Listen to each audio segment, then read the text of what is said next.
Very often we think that when Jesus spread the gospel, he was just led by the Holy Spirit. He had no planning. He had no strategy. Of course, it is true.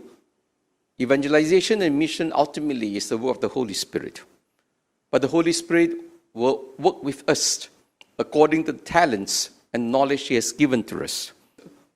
The first thing he did in order for the mission to be realized was to choose leaders to work with him. He knows that the kingdom cannot be proclaimed all by himself. He needs collaborators. He needs laborers to go to the vineyard. And it is important to understand how he chose leaders. He did not choose leaders all with the same mind. He chose the leaders that were diverse. They were from different strata of society. Some were educated, some were fishermen, some were tax collectors. And among these 12 apostles that he chose, they were coming from very diverse backgrounds. Why did Jesus choose people from so many diverse backgrounds? Because the gospel is directed to people of every race, every strata in society, every culture.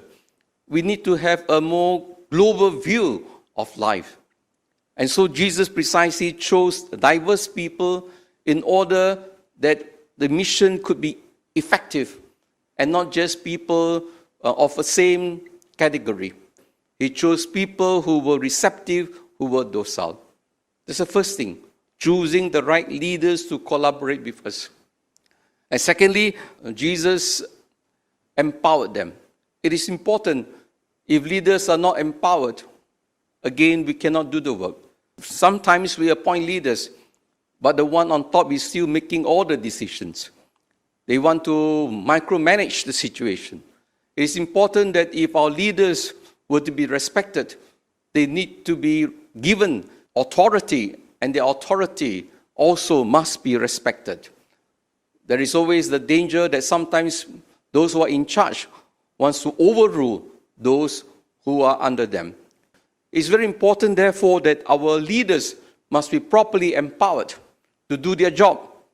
Just as Jesus empowered the apostles with the same authority to cast out devils, to cure all kinds of diseases. Of course, all authority comes from the Lord.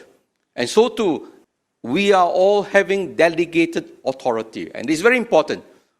One who is a delegated with authority must be answerable, the one who is over him or over her.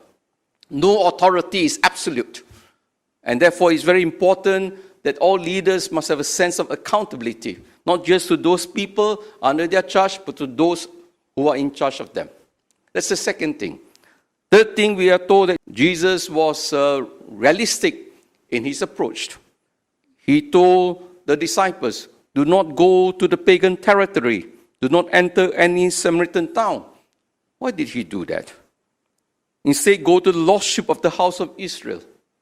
And this was simply because Jesus knew that the disciples were still new and they were still inexperienced.